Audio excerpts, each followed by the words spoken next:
和知青回城消息一起传回来的，是我丈夫的骨灰。秀珍同志，按理说知青回城的消息下来了，你该回城享福，但这建国走得突然，你婆婆如今孤零零一人，于情于理，你都该肩负起照顾她的责任啊。上一世我思虑再三，答应了，直到伺候婆婆过世，我才知道丈夫没死，他只是和村长的女儿去城里安家生子了。于是这一次，我亲手给丈夫办了销户。办好了。既然要死，那我就成全你，让你死的真意。怎么会这样？他走的时候还好好的，没想到这一别，竟是天人永隔。建国，秀珠，我知道你很难接受，小何是我从小看着长大的，这孩子出事儿，我这心里也跟刀绞一样。你要振作起来，他后事儿村里一定会安排人帮忙一起料理。我想再看看他，村长，求求你，就让我看最后一眼，哪怕一眼也行。小何的遗体在城里已经火化了，我专门给小何选了一块风水宝地，咱们早点让他入土为安吧。我儿命苦啊！老天爷，你不长眼啊！你怎么不把我这个老太婆带走啊？前世你就是这么哭着把我骗进地狱的，这一世我陪你演。建国不在了，你回大城市去吧，妈不能耽误你，你该去享你的福，不用管我这个死老婆子。秀琴同志，说句掏心窝子的话，于理来说你是知青，回城的消息下来了，你该回学校深造，前途一片大好。我儿命苦啊！可你看建国意外去世，老何家现在就剩这一个寡母，你作为他的媳妇儿，这时候要是走了，谁来给这老太太养老？于情来说，你该担负起照顾婆婆的重任啊！这全村的老少爷们儿可都看着呢。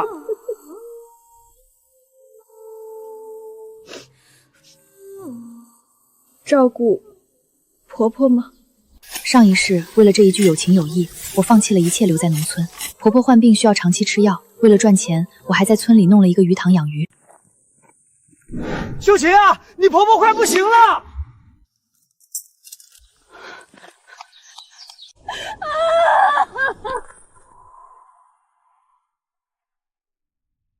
你没死。说起来，我还要谢谢你为我侍奉母亲，还为我经营这么大的鱼塘。放心，等你死后，我会和翠芳好好享用的。若有来世，我绝不再为他人做嫁衣。村长，我知道你们的意思。建国走了，我就是妈唯一的依靠，我不放心把他丢下。咱们先给建国办理后事，让他早点入土为安吧。好，我就知道你是个懂大局的，那我这就去张罗乡亲们过来帮忙。秀琴，妈就知道你是个好孩子，建国没看错你。乡亲们都出来搭把手啊！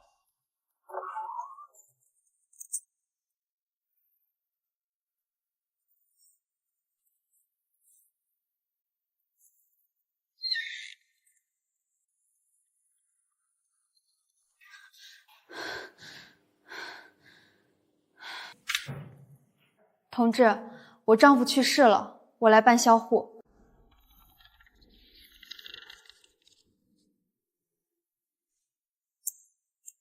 办好了，这是证明。既然要死，那就死得彻底一点吧。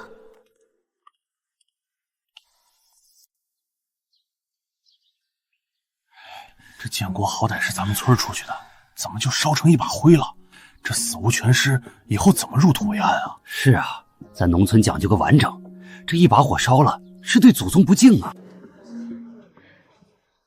建国，你怎么就剩下这么一点儿了啊？我苦命的儿啊，连个全尸都没留下，你让妈这心里怎么受得了啊？乡亲们，大家别乱嚼舌根。建国虽然去了，但他作为下乡知青，到死都在响应国家号召。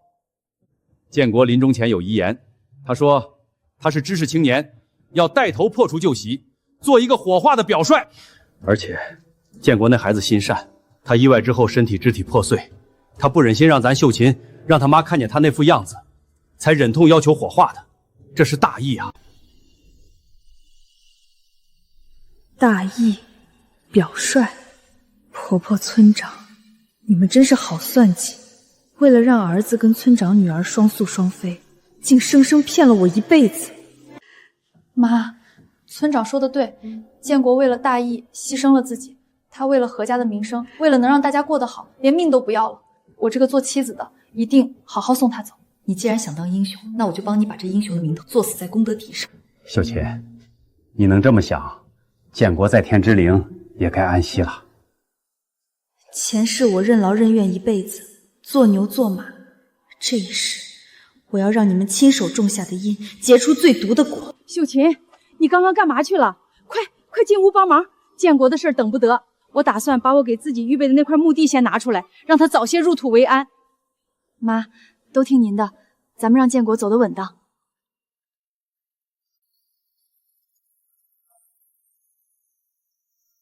建国啊，你怎么舍得走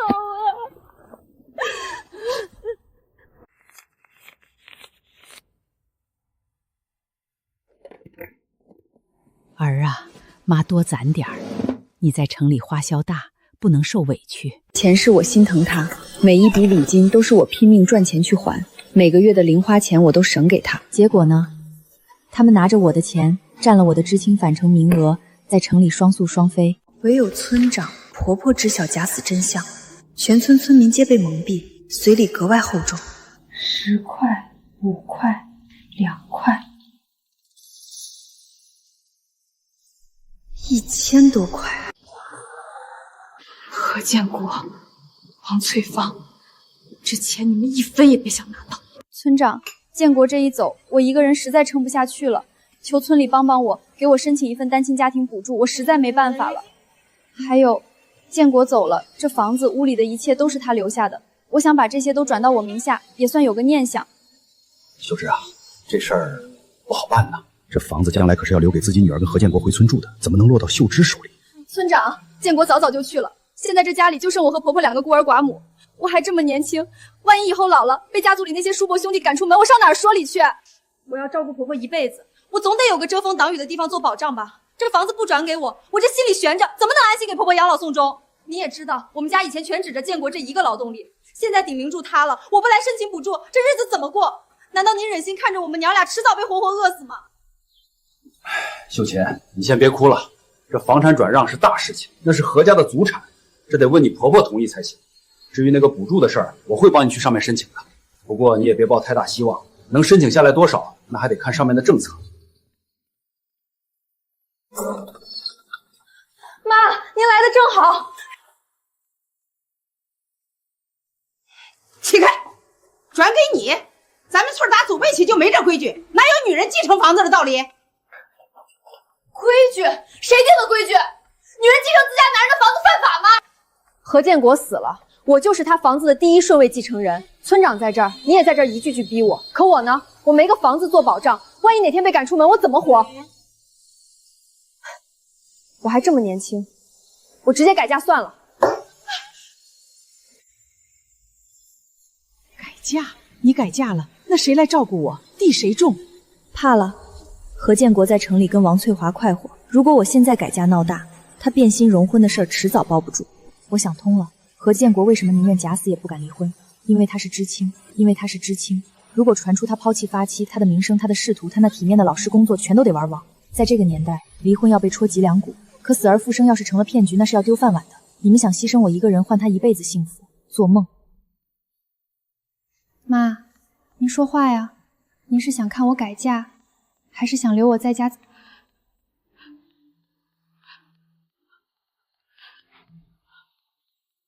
建国名下的房子今天必须办过户，这件事儿没有商量的余地。你休想！建国是走了，可他妹妹建立还在，我这老太婆也还喘着气儿呢。何家的祖宗基业转给你一个外姓媳妇儿，这叫什么事儿？你想让全村人戳我脊梁骨吗？既然您这么看重血脉，那正好，村长也在，做个见证。妈，您今天就收拾东西去建立家养老吧。你胡说什么？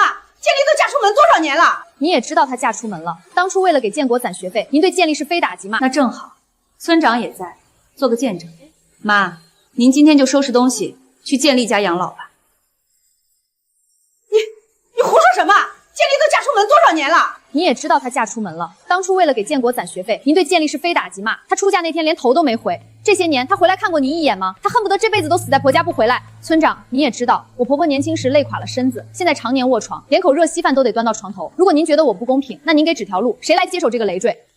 妈，我没保障就没安全感，没安全感我就得为自己考虑。您要是死守着这房子，我就只能回城参加招工，再也不回来。到时候，您是打算指望那个？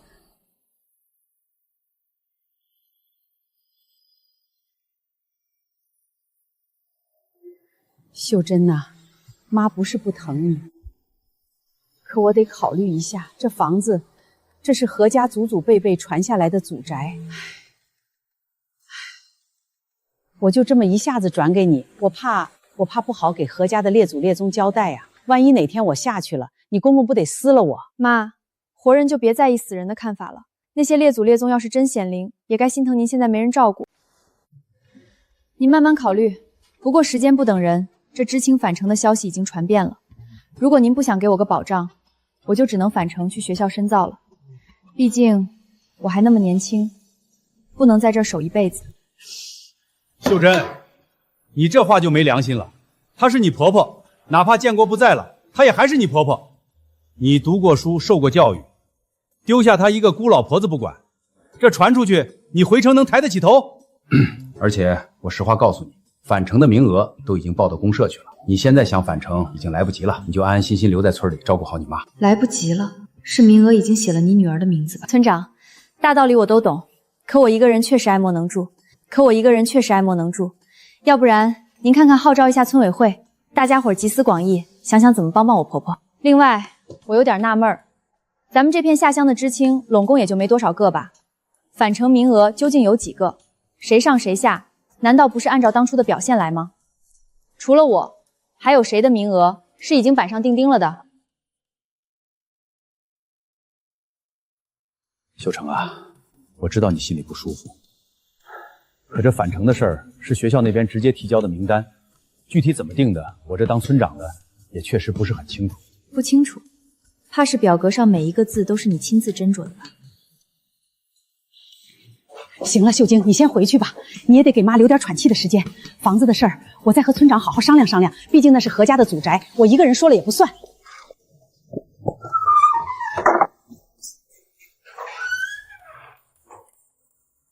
怕是表格上每一个字都是你亲自斟酌的吧？行了，秀晶，你先回去吧，你也得给妈留点喘气的时间。房子的事儿，我再和村长好好商量商量，毕竟那是何家的祖宅，我一个人说了也不算。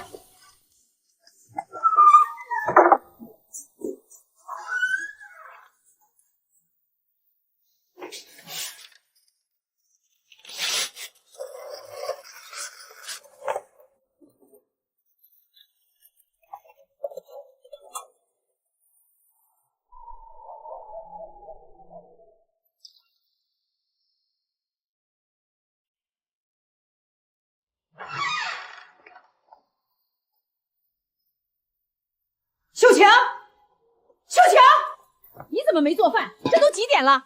建国是不在了，可咱们剩下的活人还得张嘴喘气，这日子不过了。我完全没有胃口。妈，建国刚走没几天，他就躺在后山那个土堆里。都几点了？建国是不在了，可咱们剩下的活人还得张嘴喘气，这日子不过了。我完全没有胃口。妈，建国刚走没几天，他就躺在后山那个土堆里。您的胃口就那么好吗？你这孩子，看你说的，人活着总是有希望的。我也是希望咱们能好好生活，别让建国在底下还替咱们担心。唉，房子的事儿，我今天在外面走了一圈，也跟村长仔细商量过了。你还那么年轻，男人没了，还要留在村里守着我这个没用的老太婆，确实不容易。何家的祖宅，我想通了，该是给你的。想通了，是怕我真跑了没人伺候你，也没人替何建国种那10几亩地吧？明天咱们就去村长那里把过户办了，我让他把其他的村干部也都叫上，大家伙一起做个见证，名字写上你的，你以后就在老何家扎根，我也算对得起建国了。谢谢妈，谢谢妈。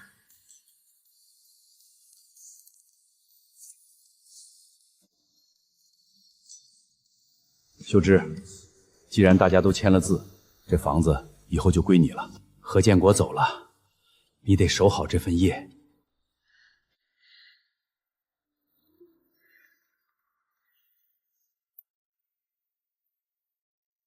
谢谢村长，谢谢各位叔伯。板上钉钉了。何建国，你想在城里快活，还想留着老家的宅基地当后路，做梦！我不仅不让你住，我还要让你这辈子都回不来。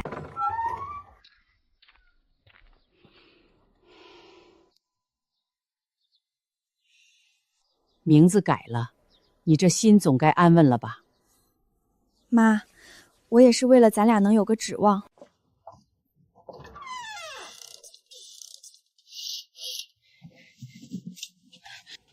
我去一趟镇上买点香火祭品。好儿子吧，可惜你寄出去的只会是一叠废纸。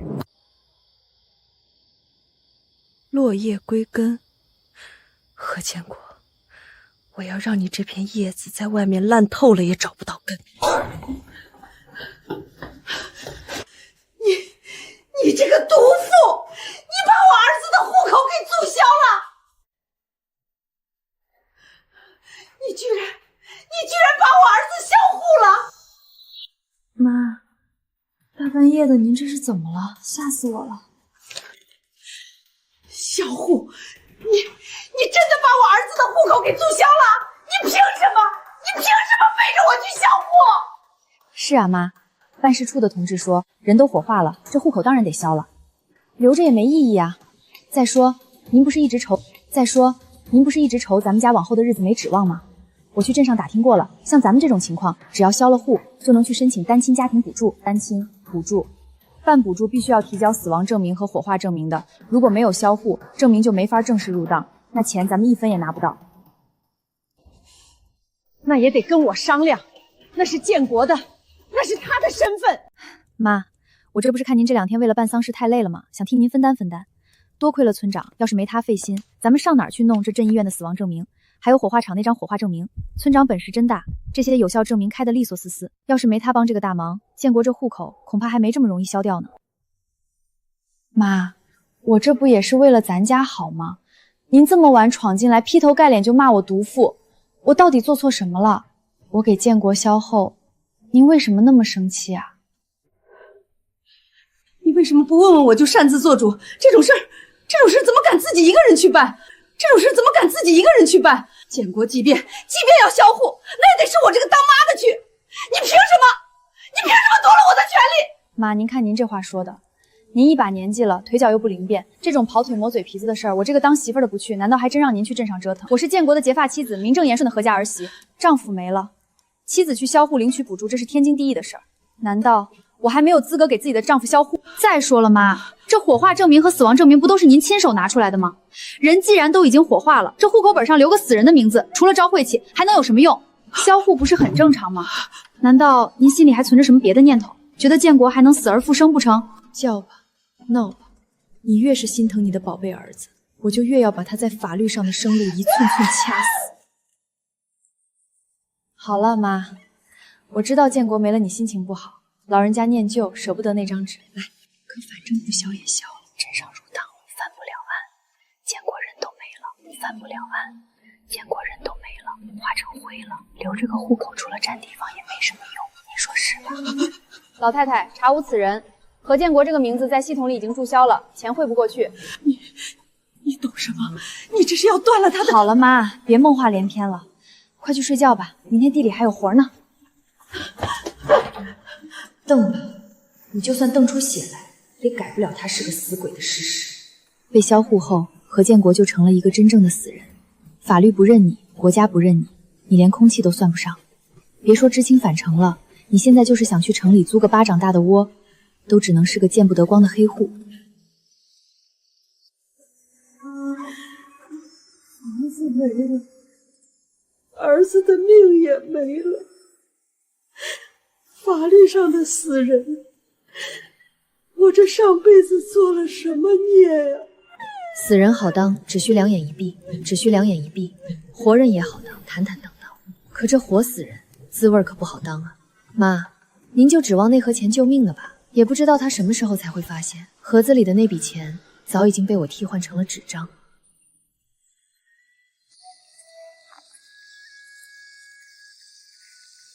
哎，你看，那是何家的秀清吧？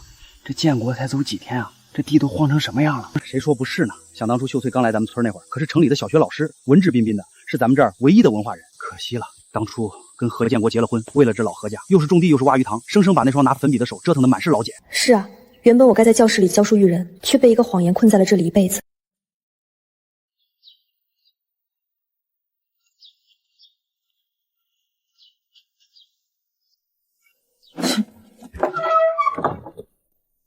秀芝，洗衣服呢？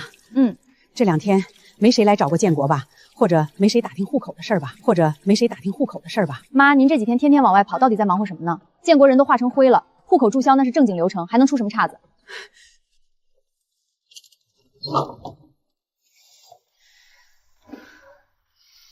何建国想要恢复身份，除非你敢当着全村人的面解释清楚那个装着你骨灰的盒子到底是谁。这都几点了，冷锅冷灶的，你诚心想饿死我是不是？妈，建国在的时候我伺候您，是因为他是我丈夫。现在他没了，我连饭都吃不下去，哪有力气生活？你这哪还有个儿媳妇的样子？死人好当，活人难做。何建国，你就带着你的新欢在城里当个没有名字的黑户吧。而我要拿回原本属于我的人生。在这破地方多待1秒都是煎熬，多待1秒都是煎熬。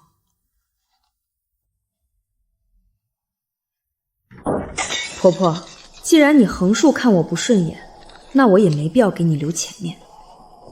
村长，单亲家庭补助的事儿还没下来。秀珍呐，不是叔不帮你，这补助名额有限，村委会讨论过了，名额得先给村东头的老张家，人家里5个娃都快饿死了，比你这儿困难多了。更困难，建国死的不明不白，家里10几亩地荒着，婆婆常年吃药，我就不困难？你还年轻，有手有脚能下地，名额的事儿已经定了，你再闹也没用。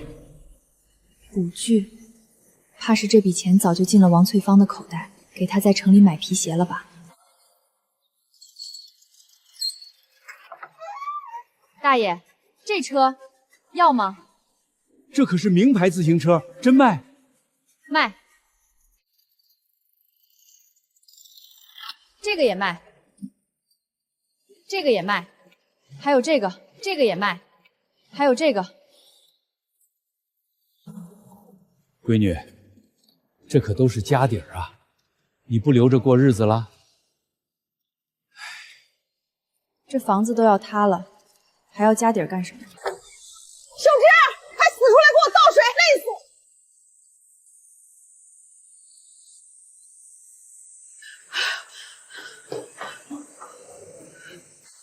我的车呢？我的缝纫机呢？毒妇啊！老何家造了什么孽呀？娶了你这么个丧门星，你是不是要把这个家搬空才满意？你这是要逼死我这个死老婆子！大家快来看看啊！秀纯要把家拆了卖钱，他这是要谋财害命啊！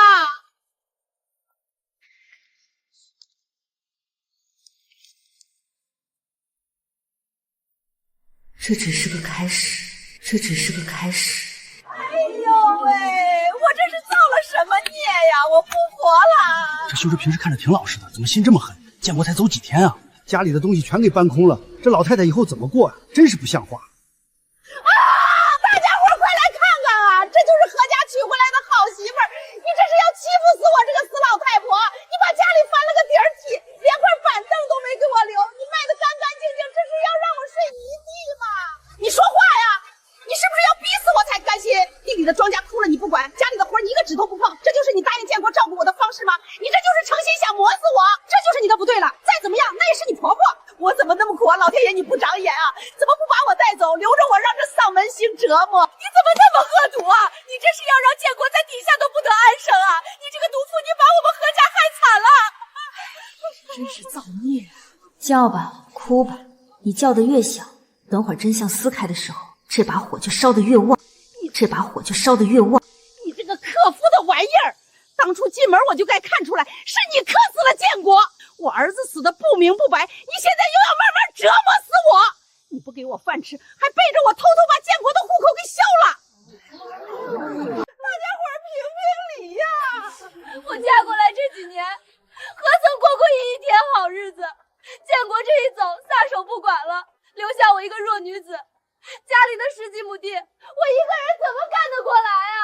我去找过村长申请单亲补助，可补助没批下来，家里没粮没钱，婆婆还要吃药。我不卖掉这些陈年旧物，我们娘俩迟早得饿死在屋里。谁能帮帮我？是啊，一个女人种10几亩地，确实是要了命了。那这日子确实难，卖点东西求生存，好像也没错。至于给建国虚后，那是镇上交代的正常流程啊。人既然化成了灰，入土为安了，户口留着那不是占名额吗？不敲户哪来的死亡证明去申请补助？我这也是为了建国走得干干净净啊。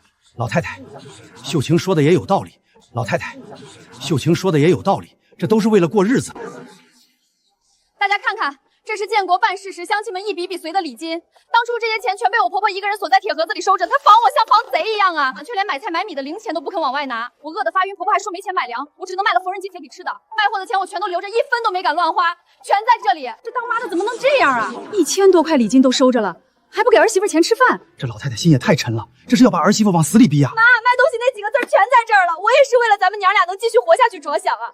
建国不在了，这日子要是没个指望，我跟着您一起去死还不行吗？啊！这1000多块在手里攥着，够你们娘俩过大半年了。老太太，你既然有这么多钱，咋还逼着儿媳妇卖东西换米？快把钱拿出来给秀晴安排生活呀！秀晴嫁到你家这些年怎么样？我们大家伙可都是有目共睹的，谁家媳妇能做到这份上？如今你家就剩下你们婆媳俩了，相依为命，互相扶持才是正理。你咋能这么防着人家？你这个老东西，你怎么能这么说话呢？就是啊，你太过分了！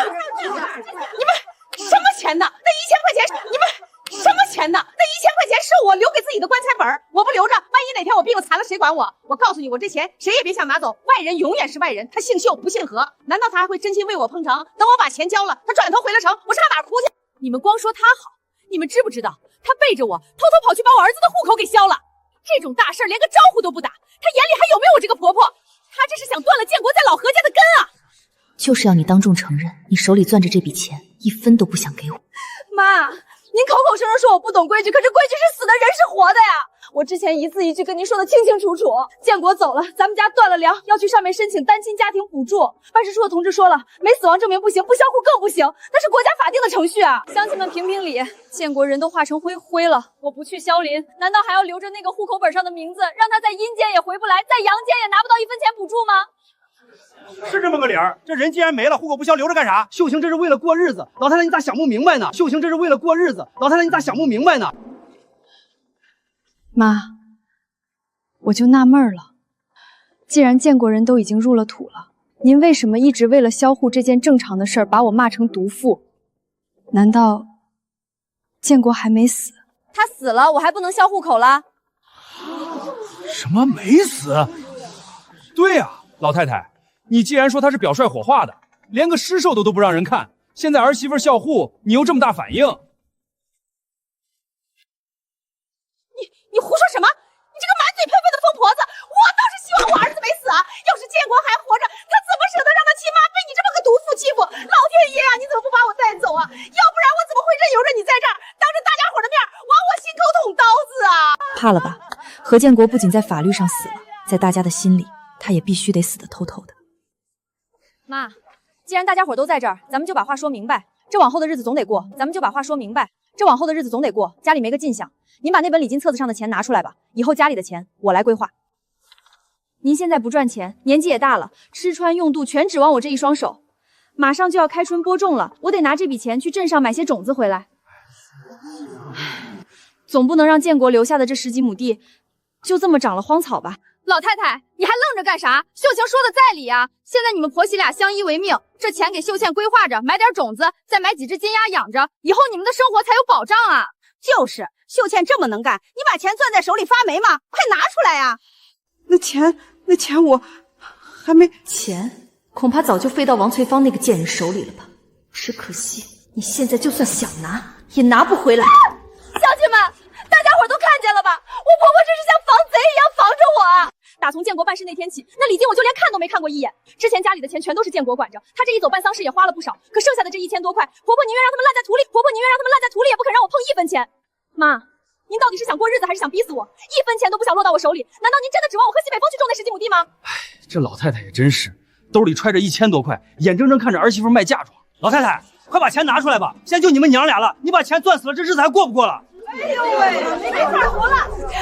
老天爷呀，儿媳妇要逼死婆婆了！秀清儿啊，你这是要拿刀剜我的心啊！我这棺材本是给了你，你转头改嫁了，我这老婆子就得死在路边喂狗啊！我不活了，我今天就死给你们看！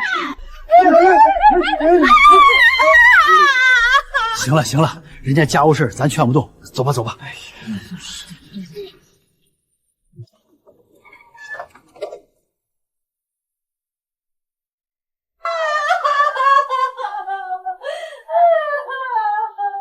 别演了，人都走光了。别演了，人都走光了。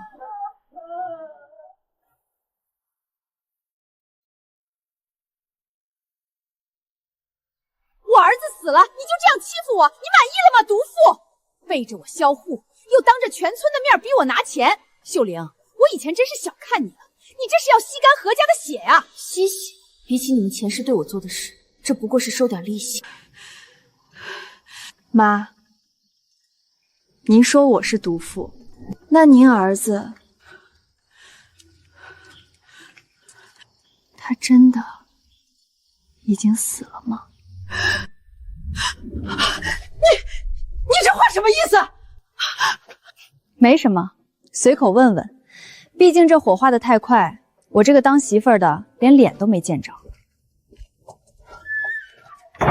返程的时间已经开始了，这辈子我现在回去，确实来不及走正常程序。王翠芳顶替我的人生，在城里舒舒服服当老师，这一世你没这个命了。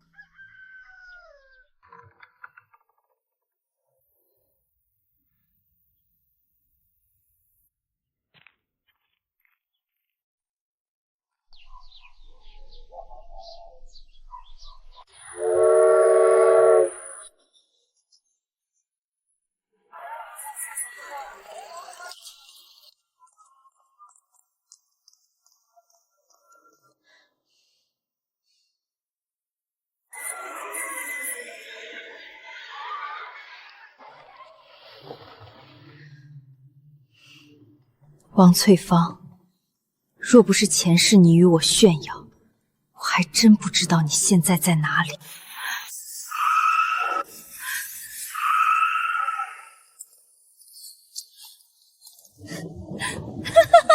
秀清，真的谢谢你，要不是你这些年任劳日怨替我照顾那个老太婆，我哪能跟建国在城里过得这么安稳？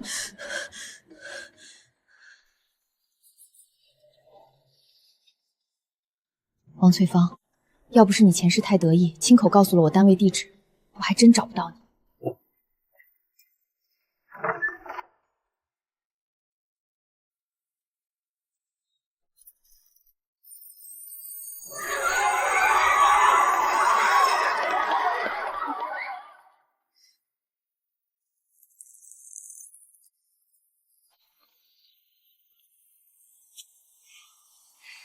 王老师下班啦？是啊，回家给爱人做饭。王老师好。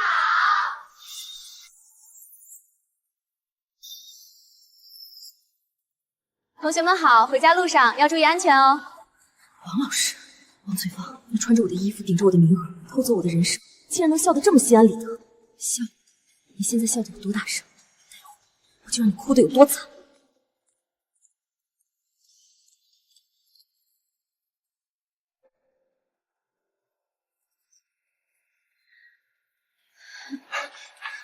翠芳，累坏了吧？我今天买了你最爱吃的五花肉，特意起了个大早去排队的。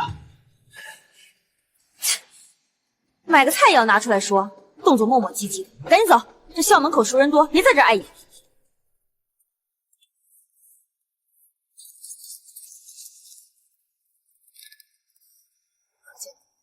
你在老何家当祖宗当惯了，没想到在王翠夫面前，竟然是个拎菜篮子的跟班。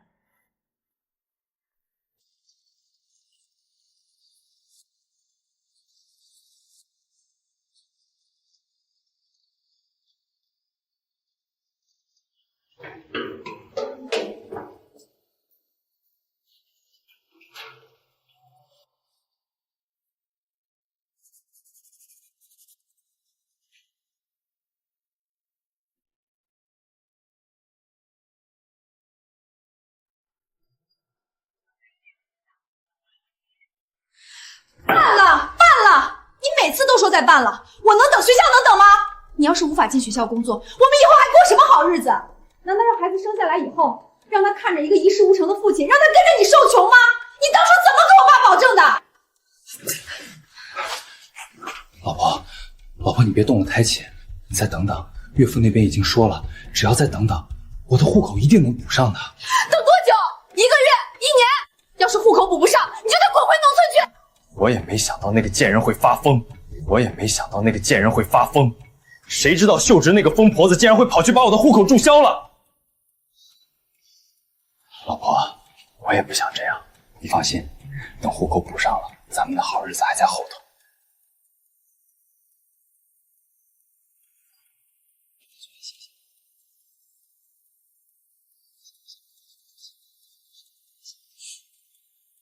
这才假死1个多月，肚子都吓坏了。何建国，你们在村里演戏的时候，这野种就已经在土里扎了根了吧？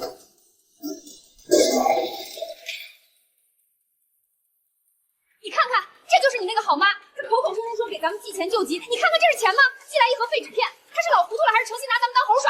没钱交房租，你让我睡大街去吗？那钱此时正安稳地躺在我的包里，老太太这份惊喜更难受。不可能啊！翠宝，你别气！我妈最疼我了，她绝不可能拿这种事骗咱们，一定是哪里出问题了。我明天就去打电话问问，老太太要是敢耍花招，我……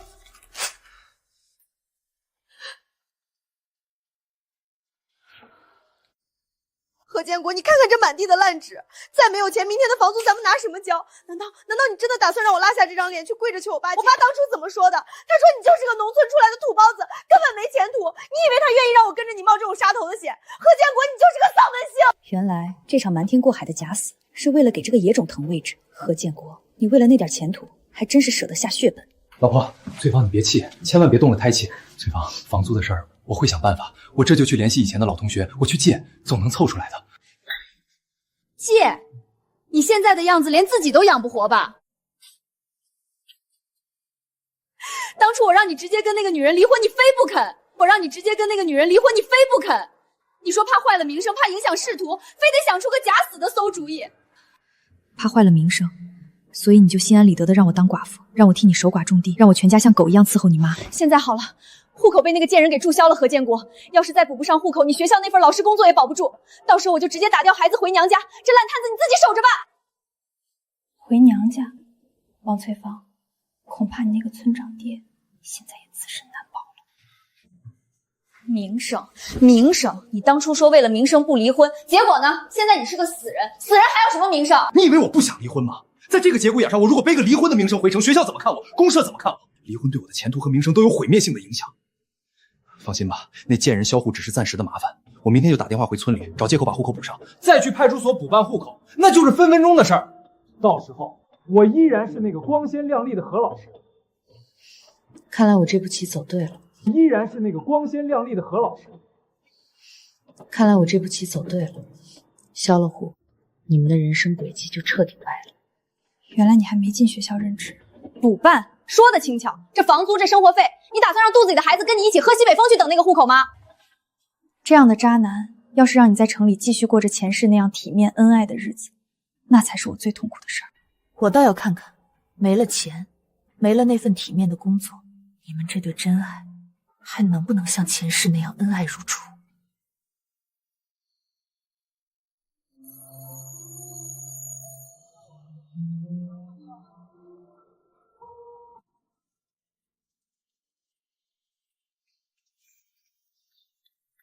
翠芳，哎呀，翠芳，你怎么在这里啊？秀晴，你怎么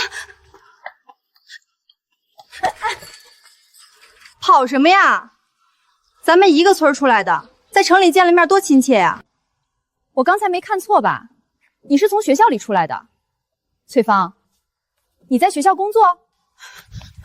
我不是，我就是路过，我来找个熟人。秀，你放开我，我还有急事儿。王老师再见。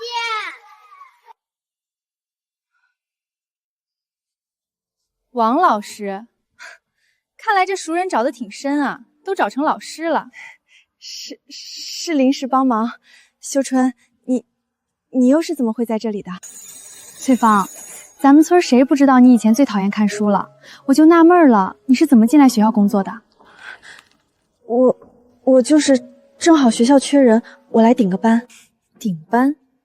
是靠着你那个当村长的爹开后门，硬生生顶替了我的名额进来的吧？是吗？那这班顶的可真够巧的，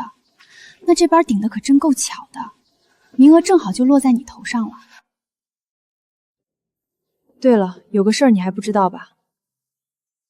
我丈夫何建国死了。是吗？这我哪知道啊？那什么，秀芝，我真不知道这事儿，你节哀啊。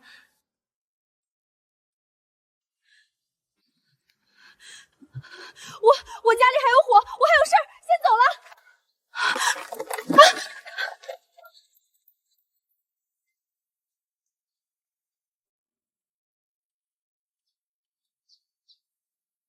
跑？你能跑到哪儿去？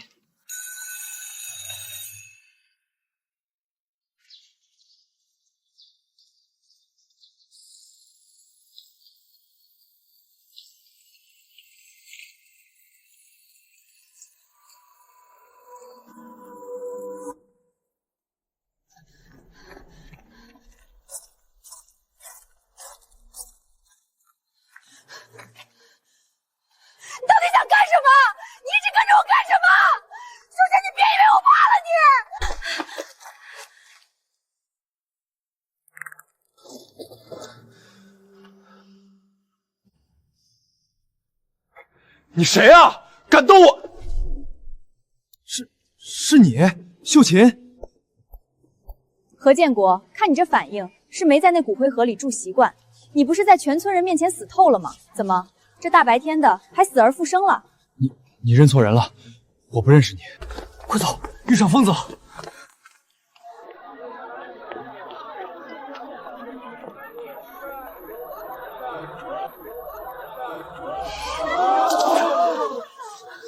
建国，你没死啊！你睁开眼看看我！全村人都看着你被火化了，你妈哭得几次晕死过去，我也给你带了重孝。可你为什么会好端端的出现在省城？你还跟王翠芳出双入对，难道你这1个多月都是在假死欺骗我吗？你为什么要这么狠心啊？想跑？当着你新同事的面，我看你这死人怎么活过来！你为什么会跟王翠芳出双入对？建国，你要是不喜欢我，你可以直说，你可以跟我离婚啊！为什么要弄个假死的局来骗我？这眼泪不是装的，我是哭前世那个傻到透顶的自己，哭那被你们联手葬送在烂泥地里的30年青春。这不是王老师家男人吗？天天接送王老师下班，咱们全校谁不认识他？听这女人的意思，这男人是家里有原配，故意假死来城里跟小三儿结婚的。他前阵子还来学校报道过，说是等户口手续办完就入职，这人品。大家别听这疯子胡说，我不认识他。不认识？结发夫妻3年，这张结婚证你也能说不认识吗？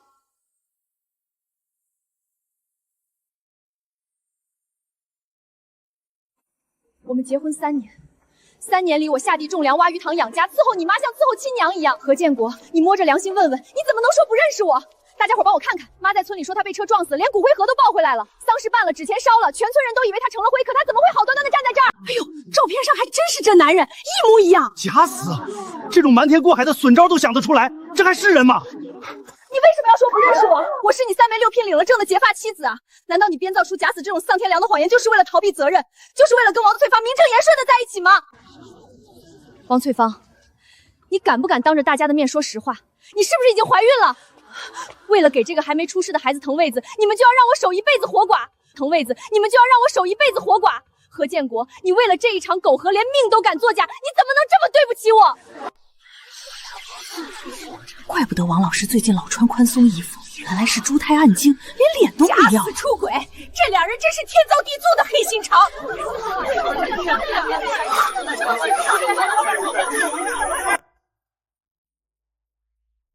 大家伙看清楚了，照片上的人是不是他？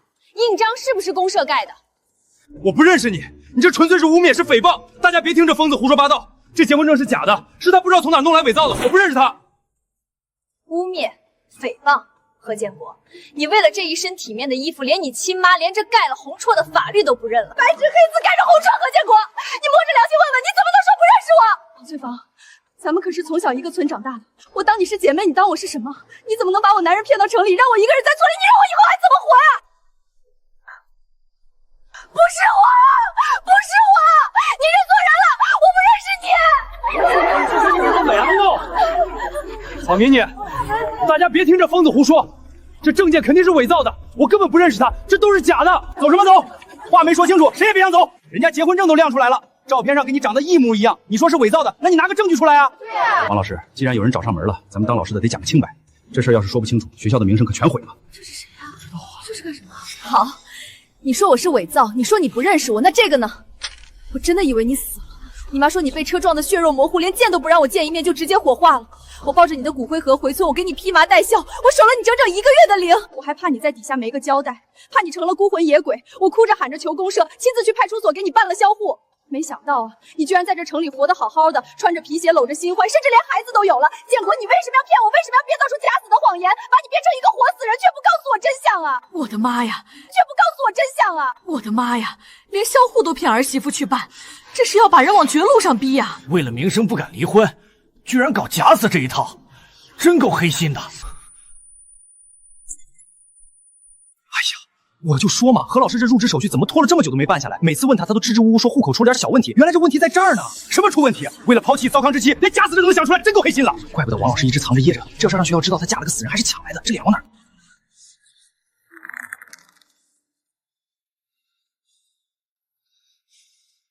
秀英，你存心的是不是？你这个疯子，你非要把我毁了，你才甘心吗？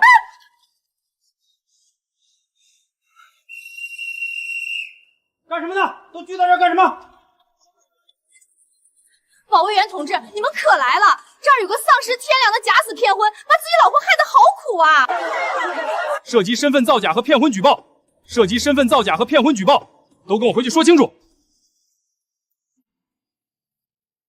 秀琴同志，别害怕，有什么委屈你尽管如实说。你是怎么发现他在城里的？同志，我真的没想到他还活着。建国走了之后，村里给我发了回城名额，可是我想着婆婆一个人在家，就想来城里找找机会，看能不能一边打工一边照顾老家。我今天刚走到学校门口，想打听一下招工的事，就看到他牵着王翠芳的手走出来。名正言顺的偶遇，这才是最无懈可击的解释。何建国，你想说我是跟踪你，可惜法律只看证件。这种为了回城、为了前途不择手段的人，我们见多了。秀玲同志，你反映的情况很重要。涉及到伪造公文和骗婚，我们会立刻调查。我办案这么多年，见过不少陈世美，但像你这样为了搞婚外情，连自己的命都能皱没的，真是头一个。何建国，虽然你假死这件事目前只涉及到家庭内部矛盾和道德问题，没有直接触犯刑法，但我给你一个口头警告：人活一张脸，树活一张皮，你好自为之。秀晴，我和翠芳才是真爱，这辈子注定要在一起的。看在夫妻一场的份上，既然我死都死过一回了，咱们就好聚好散。你也别再缠着我，给自己留点脸面吧。你笑什么？疯了吗？是吗？真爱，好聚好散。保卫员同志，我要举报！我要举报王翠芳。他利用他爸村长的身份非法顶替了我的知青回城名额，还有何建国，他伙同村长伪造死亡证明、火化证明，非法骗取城市落户资格。这回，你们还觉得这只是家务事吗？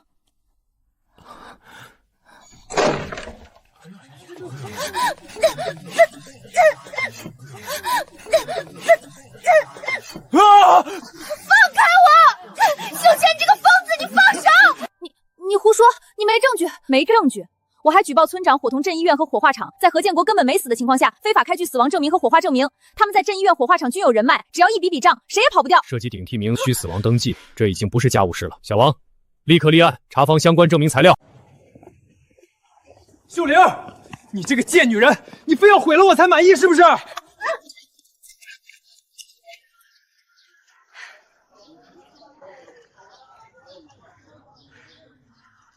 我当初真是瞎了眼才会娶你，你毁了我的前途，毁了我的好日子。你这种恶毒的女人，根本就不配进我们何家的门。前世你用我的血汗养你的前途，这一世我要你亲眼看着你的前途化为飞灰。那你们就好好看着，这日子是怎么一点点烂透的。王某、何某因滥用职权、伪造证明，数罪并罚。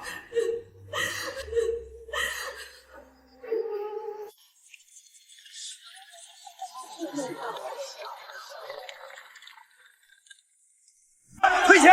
何建国根本没死，你们全家合伙骗咱们的血汗钱。对呀，就是连丧事都能作假，还有没有良心？你们老何家还有，必须吐出来！1000多块礼金，今天必须吐出来！钱呢？那笔礼金呢？是不是被你这个毒妇给偷了？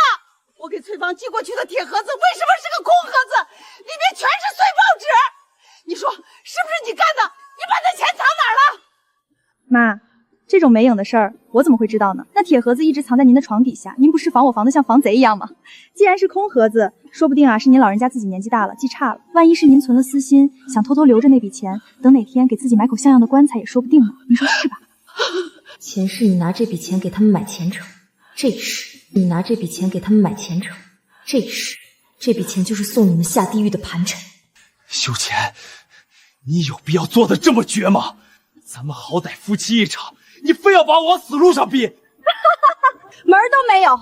如今村长一家都被查了，职位撤了，还得去蹲大牢，这样的结果真是大快人心。丧门星，你这个可恶的丧门星啊！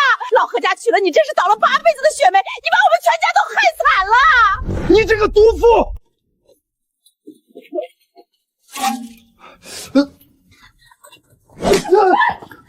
滚开！这房子现在在我名下，这是我的私有财产。你们两个骗子，现在就给我滚出我的家，滚出去！秀念，你别得意太早，这是我何家的祖产，我迟早会要回来的。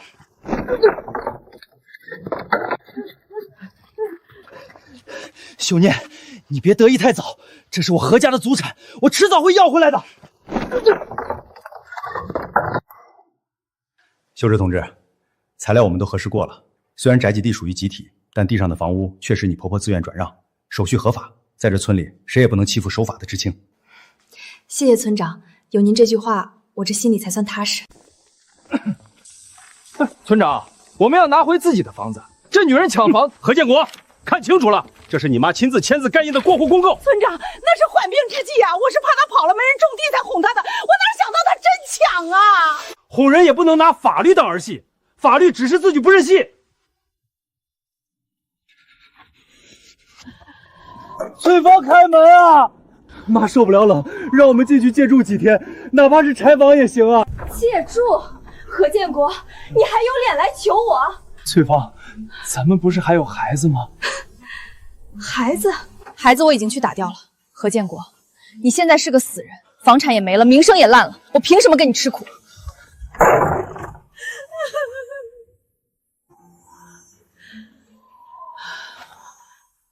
何建国，你这假死的鬼东西，吃了咱的礼金想跑，今儿个不把那2块钱吐出来，你别想走！没钱，户口办不下来，我上哪儿弄钱去？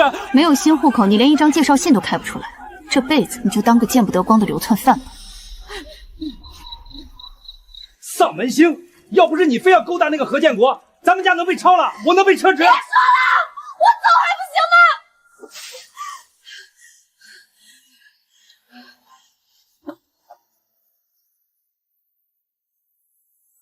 张大哥，咱们两家有仇，这村里人都知道。那老太婆年轻时没少坑我爹，这仇我记一辈子。这房子我免费给你们家住，我不收租，只有一个要求，别让他们踏进这门槛半步。张大哥，咱们两家有仇，这村里人都知道。那老太婆年轻时没少坑我爹，这仇我记一辈子。这房子我免费给你们家住，我不收租，只有一个要求，别让他们踏进这门槛半步。妹子，你放心，有我在，这老何家的人连这房子的土都不想碰一下。名额、工作、编制，这些都是虚的。重活一世，我知道未来的风口在哪，我知道哪里的衣服卖得最哄活。何建国，这一世我会活得比你想象的更精彩。哎，快来看一看，选一选，便宜喽！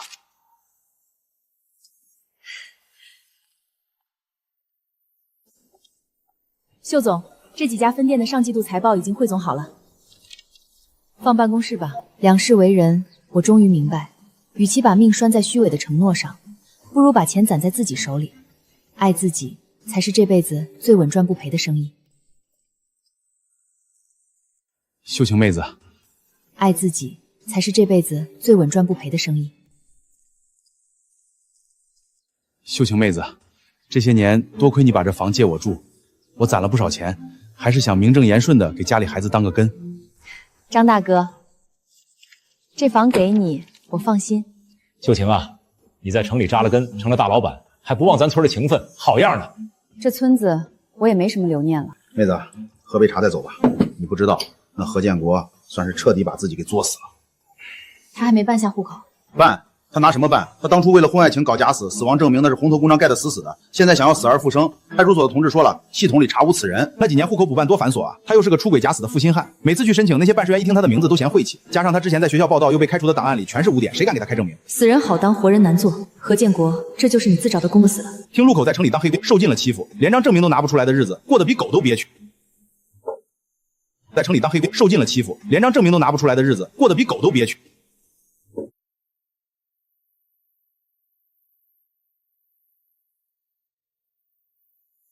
既然法律认准你已经死了，那你就安安静静的在那阴沟里烂透吧。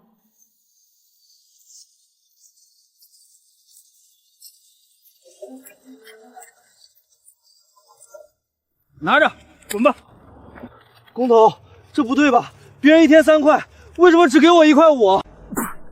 你还有脸要钱？你连个户口都没有，是个黑工！老子收留你干活是救你的命，不想要1分都别拿，滚！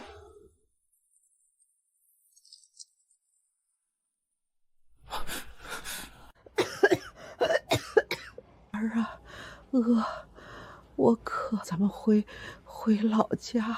回不去了，妈，房子没了，户口也没了，咱们回去就是蹲大牢。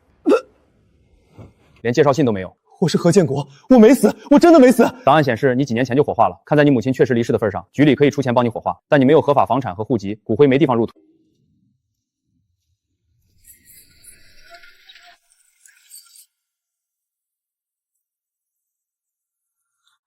爸，哥，让我进去吧，我过不下去了。那光棍打我，我实在没招了。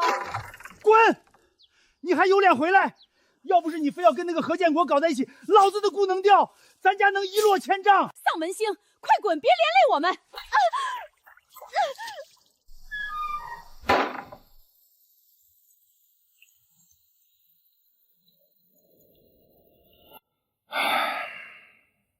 秀晴妹子，你说这人生是不是世事无常？当初他们多风光啊！张大哥，这不是世事无常，这叫多行不义必自毙。他们既然选择亲手毁掉别人的生活，就该想到这因果报应早晚会落在自己头上。经历了2世，我终于懂了，爱自己才是最好的生活方式。有钱有时间，心中无愧，这才是真正的精彩。